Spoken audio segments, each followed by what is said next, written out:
ومن يضلله فلا هادي له ونشهد أن لا إله إلا الله وحده لا شريك له ونشهد أن محمدا عبده الله ورسوله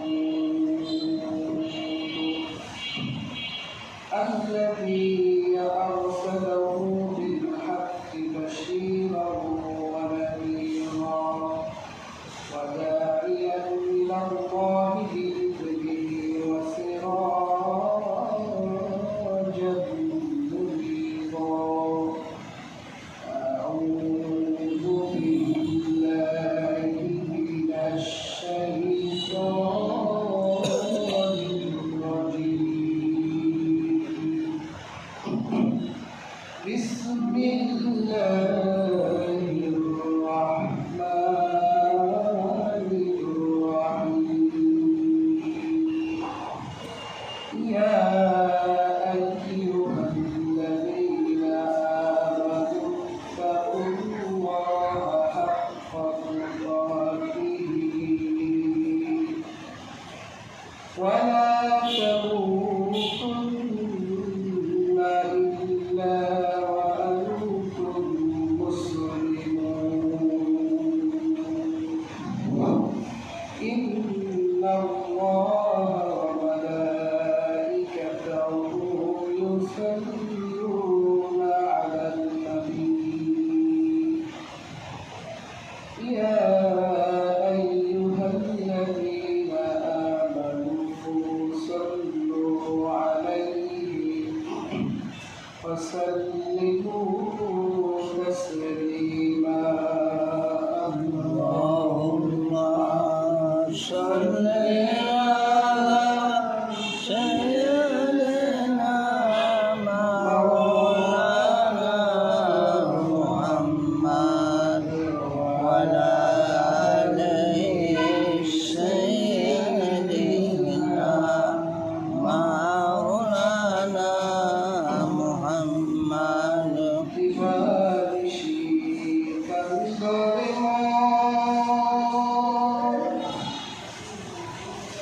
أرجونا جوزنا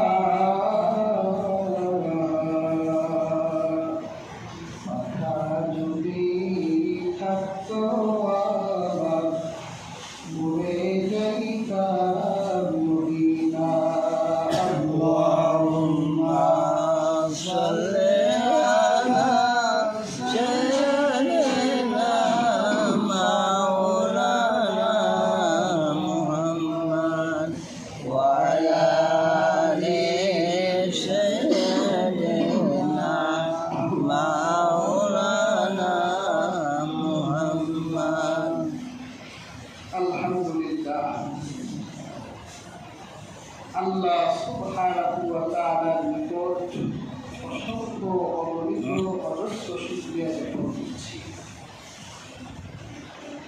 যে মহান আল্লাহ সুবহানাহু ওয়া তাআলা পবিত্র জুমার দিন আপনাকে এবং আমাকে জুমার ঘরে আসার এবং বসার শক্তি সামর্থ্য দান করেছেন সেজন্যে মহান আল্লাহ সুবহানাহু ওয়া তাআলার নিকট কালিমাতুশ শুকর আদায় করছি আলহামদুলিল্লাহ। হাজিরিন, সূরাতুল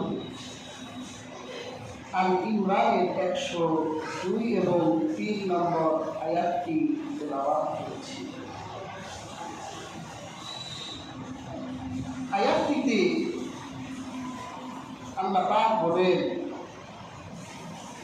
হে বিশ্বাসীগণ, তোমরা আল্লাহকে ভয় করো যেভাবে ভয় করার হক আদায় করে, সেই হক আদায় করে আল্লাহকে ভয় করে। আর মুসলিম না হয়ে মৃত্যুবরণ করো না। ওয়াক্তাসিমু বিহাবলিল্লাহি জামিআ, তোমরা আল্লাহ রশিকে শক্ত করে আঁকড়ে ধরো, ওয়ালা তাতাফাররাকু, বিচ্ছিন্ন হইও না। আয়াতটি সাবাবুন নুজুলে এসেছে নবীজি সাল্লাল্লাহু আলাইহি ওয়াসাল্লাম যখন হিজরত করে মক্কা থেকে মদিনায় গেলেন, তখন মদিনা কিছু গোত্র বসবাস করত। বনু নজির, বানু কুরাইজা, বানু কাইনুকা, বিশেষ করে আউস এবং খাজরাজরা ওখানে থাকত। ওরা এই মদিনায় থাকতো কেন? কারণ ওরা জানতো যে এই মদিনায় আখিরি জমানার নবী আসবেন। এই মদিনায় কিন্তু ইহুদিরাও থাকতো, কিন্তু ইহুদিরা মদিনা ছেড়ে ওরা চলে গিয়েছিল। বর্তমান যে ইসরায়েলে ওরা থাকে, ওরা এই জায়গাটায় চলে এসেছিল কারণ ওরা জানতো যে এখানে দাজ্জাল আসবে। দাজ্জাল আসার সব আনুষ্ঠানিকতা ওরাই তৈরি করছে। আর মদিনায় ওই সময় যারা বসবাস করত ওরা জানতো যে মদিনায় আখিরি জমানার নবী আসবে। ওখানে রাজনীতির পরিবেশ ভালো ছিল না। এই আউস এবং খাজরাজ খুব ছোট্ট বিষয় নিয়ে 120 বছর পর্যন্ত যুদ্ধ করেছে। আরবে ছোট ছোট বিষয় নিয়ে যুদ্ধ বিগ্রহ হতো, যুগের পর যুগ, শতাব্দীতে পাঠিয়ে যেত। একটা এক্সাম্পল দিই, একজনের একটা উট আরেকজনের ফসলের বাগানের বুকে কিছু ফসল নষ্ট করেছে। রাত হয়ে উটের উলান কেটে দিচ্ছে। উটটা রক্তাক্ত হয়ে সন্ধ্যাবেলা যখন উটের মালিকের বাড়ি গেছে, মালিকের মেজাজ এমন খারাপ হলো, সে এসে ওই গোত্রের মানুষদেরকে আঘাত করে রক্তাক্ত করল। ব্যাস শুরু হয়ে গেল যুদ্ধ। এই যুদ্ধ যুগের পর যুগ, কালের পর কাল, শতাব্দী পার হয়ে গেল। আসামিরা যুদ্ধ করলো, আসামির সন্তানরা যুদ্ধ করলো, নাতিপুতিরা যুদ্ধ করলো, যুদ্ধ করতেই আছে। এইরকম একটি যুদ্ধ আউস এবং খাজরাজের ভিতর 120 বছর পর্যন্ত লেগে আছে। আল্লাহ হাবিব মুহাম্মদ সাল্লাল্লাহু আলাইহি ওয়াসাল্লাম যখন মদিনায় গেলেন, আল্লাহ হাবিব মদিনায় গিয়ে দেখলেন 120 বছর পর্যন্ত আউস আর খাজরাজ যুদ্ধ করছে।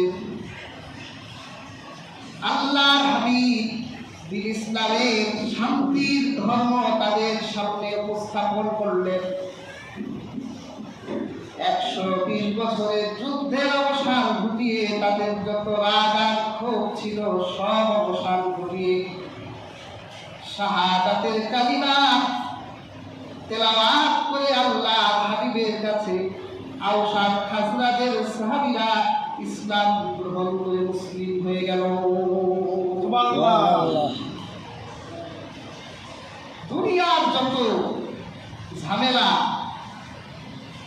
সব মীমাংসা একমাত্র ইসলামই করতে পারে। রাসূলুল্লাহ আউস এবং খাজরাজের 120 বছরের যুদ্ধের অবসান ঘটিয়ে চিরশত্রু দুটি দলকে ইসলামের একটি দলে প্রবর্তন করে একজন আরেকজনের ভাই বানাই দিলেন।